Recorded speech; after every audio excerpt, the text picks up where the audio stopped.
नहीं होनी चाहिए। इसलिए प्रोपेगेंडा हिंदू राष्ट्र का किया जा रहा है। ब्राह्मण तो SC ST OBC को हिंदू कहते हैं, तो क्या ब्राह्मण भारत पर SC ST OBC का राज लाना चाहते हैं? गलत फहमी के शिकार हो भाई। वो SC ST OBC का राज लाना चाहते हैं हिंदू राष्ट्र के नाम पर। ब्राह्मणों ने कब्जा कर लिया, उस पर लोगों का ध्यान नहीं जाना चाहिए। ब्राह्मणों को लगता है कि अगर सारा कब्जा ब्राह्मणों ने किया, अगर इस पर भारत के लोगों का ध्यान गया तो भारत में विद्रोह हो जाएगा, क्रांति हो जाएगी और ब्राह्मणों का राज 3.5% लोगों का राज खत्म कर दिया जाएगा। ये नहीं होना चाहिए। इसलिए ये कानून धर्म आधारित कानून लाया गया। इस धर्म आधारित कानून से कैसे फर्क पड़ता है मैं आपको एग्जाम्पल देके बताता हूं। आसाम में 19.5 लाख लोग, 19,48,000 लोग नागरिकता विहीन कर दिए गए। उसमें 5 लाख मुसलमान हैं, 14,48,000 SC ST OBC के हैं।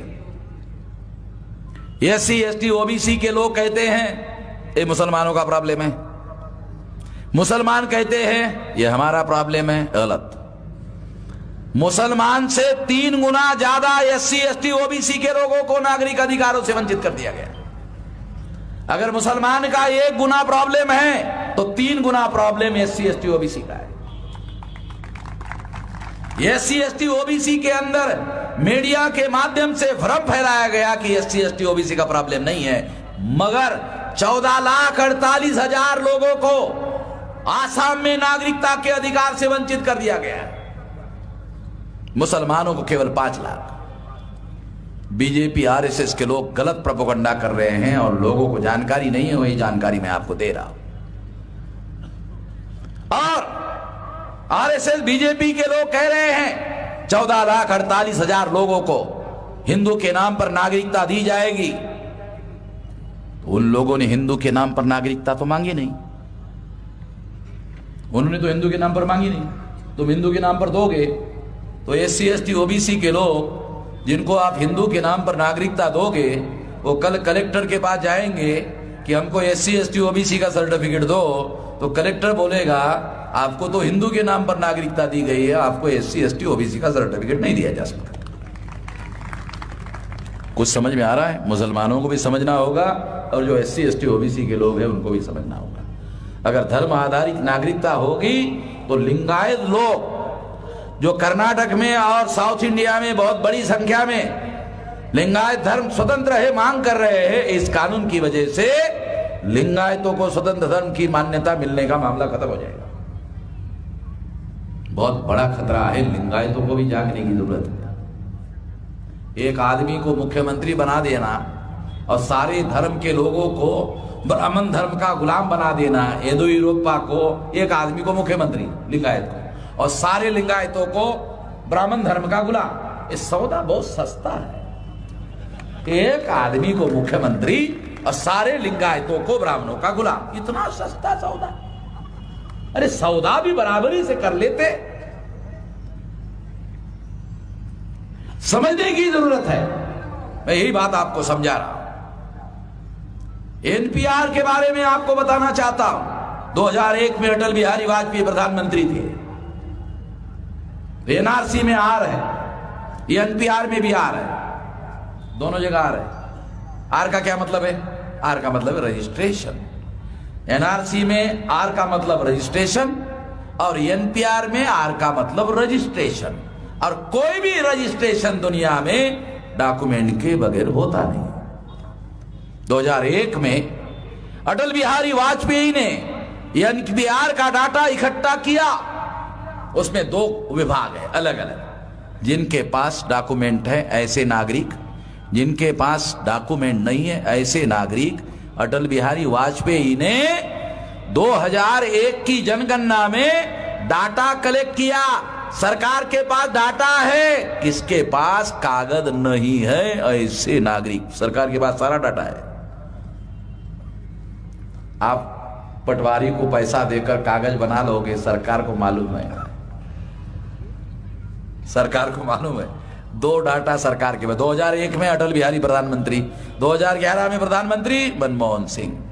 मनमोहन सिंह को यह डाटा रद्द करना चाहिए था, एनपीआर रद्द करना चाहिए था। सरकार कांग्रेस की थी, कांग्रेस ने एनपीआर को आगे बढ़ाया 2011 में। अब 2021 में फिर गिनती होगी। यानी अटल बिहारी वाजपेयी ने एनपीआर शुरू किया, कांग्रेस ने एनपीआर आगे बढ़ाया 2011 में। ये कांग्रेस और बीजेपी, बीजेपी और कांग्रेस चचेरे चचेरे, मौसेरे मौसेरे, भाई भाई है। जब कोई कांग्रेस छोड़ देता है तो बीजेपी में जाते हैं, जब बीजेपी छोड़ देता है तो कांग्रेस में जाते हैं। अरे कर्नाटक के लोगों को क्या बताना भाई, 15 लोग कांग्रेस के थे, छोड़कर बीजेपी में गए। आप लोगों को तो मेरे से ज्यादा मालूम है। आपके सामने इधर नाटक हुआ, कुमार स्वामी बाहर हो गए और येदियुरप्पा अंदर हो गए। आपके सामने ये सारी कहानी हुई। तो इसलिए मैं आप लोगों को ये बताना चाहता हूं, ये सारा खेल है। धर्म के आधार पर एक बार देश का बंटवारा हुआ, पाकिस्तान बना। अब दोबारा भारत के जो ब्राह्मण हैं वो धर्म के आधार पर दोबारा बंटवारा करना चाहते हैं। ये देश को बंटवारे की दिशा में आगे बढ़ा रहे हैं। 14 अगस्त 47 को पाकिस्तान बना। हम लोग उस समय SC ST OBC के जागृत नहीं थे। अब ब्राह्मणों को किसी भी हालत में भारत के टुकड़े नहीं होने देंगे, किसी भी हालत में नहीं होने देंगे। इसको हर हालत में रोका जाएगा, हर स्थिति में रोका जाएगा। ये बात हम समझ गए कि जो 3.5% ब्राह्मण हैं वो हिंदू के नाम पर लोगों को गुमराह करके ऐसे हिंदू बनाना चाहते हैं जो ब्राह्मणों का समर्थन करने वाले हो, और ऐसे हिंदू दूसरे, ये 2 हिस्सों में देश को बांटना चाहते हैं। बांटने नहीं देंगे, लड़ाई होगी। मैं आपको और बताना चाहता हूं, आपकी इच्छा हो तो लड़ने के लिए तैयार रहो, आपकी इच्छा ना हो तो भी लड़ने के लिए तैयार रहो। लड़ाई आपके ऊपर थोपी गई है। भारत में भारत सरकार खुद भारत में अशांति पैदा कर रही है। दुनिया वाले इस बात से परेशान हैं कि सारे दुनिया के लोग अपने देश में शांति पैदा करते हैं। ये सरकार साली बड़ी अजीब किस्म की सरकार है जो खुद ही अशांति पैदा कर रही है। ऐसा दुनिया में कहीं नहीं हो रहा। इसलिए ये देश को टुकड़ों में बांटने की जो साजिश है हर हालत में रोकी जाएगी, और रोकने के लिए एक बहुत बड़ा कदम हम लोग उठा रहे हैं। बहुत बड़ा कदम क्या है? हम लोग NRC के विरोध में है, और अगर आप NRC करना ही चाहते हैं तो DNA के आधार पर होनी चाहिए, क्योंकि कागज तो तहसीलदार से बनवाया जा सकता है, झूठा सच्चा। DNA को नहीं बदला जा सकता। DNA झूठा सच्चा नहीं बनाया जा सकता। DNA तो ओरिजिनल ही होगा। इसलिए जो कागज झूठ मूठ के बनाए जा सकते हैं छोड़ो, DNA के आधार पर NRC लागू करो। और अगर ऐसा हुआ तो सारे ब्राह्मण विदेशी साबित हो जाएंगे, और सारे मुसलमानों का DNA देशी साबित हो जाएगा। क्यों? क्योंकि जो मुसलमान है वो इस्लाम का जो मुसावात है उसको स्वीकार करते हुए, और जो सूफी लोग हैं उनके द्वारा इस्लाम धर्म में भारतीय लोगों ने धर्म परिवर्तन किया। ये सारे भारत में जो भी मुसलमान हैं वो सारे के सारे भारतीय लोग हैं।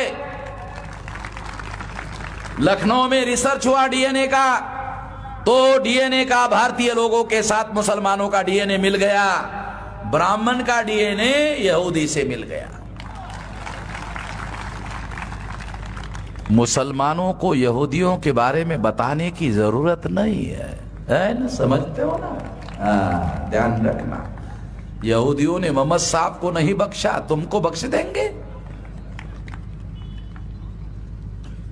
तो सतर्क रहने की जरूरत है, विजिलेंट होने की जरूरत है।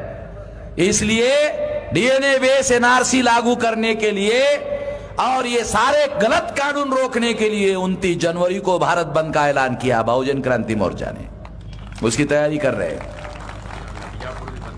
और इसलिए भारत बंद करने के लिए आप बीजापुर में सभी लोग अगर भारत बंद के इस आह्वान में साथ सहयोग करते हैं, भारत बंद अगर हो गया तो अमित शाह को नींद नहीं आएगी, नरेंद्र मोदी को कई दिनों तक नींद नहीं आएगी।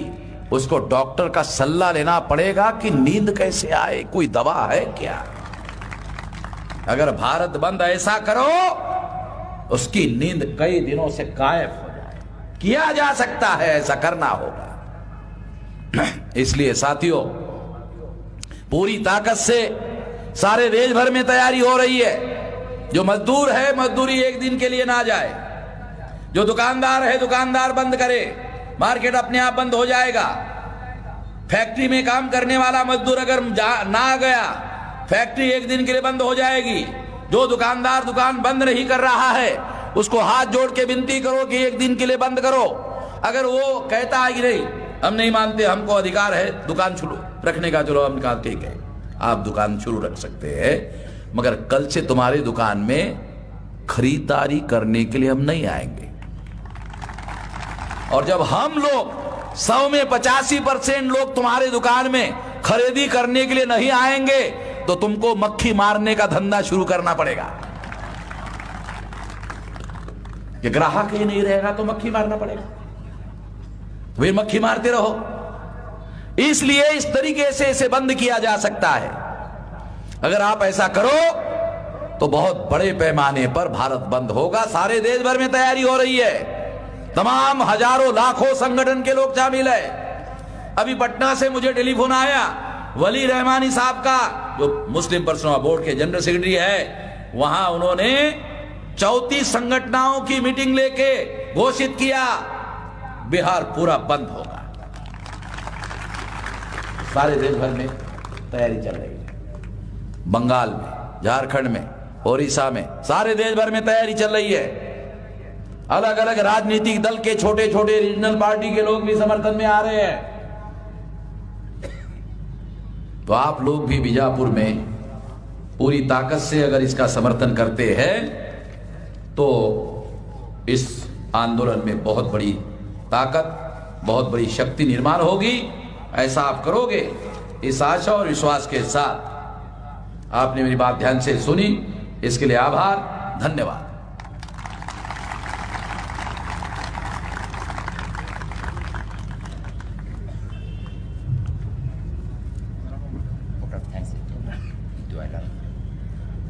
भाई एक दो ज़रूरी ऐलान सुनते हुए जाएं।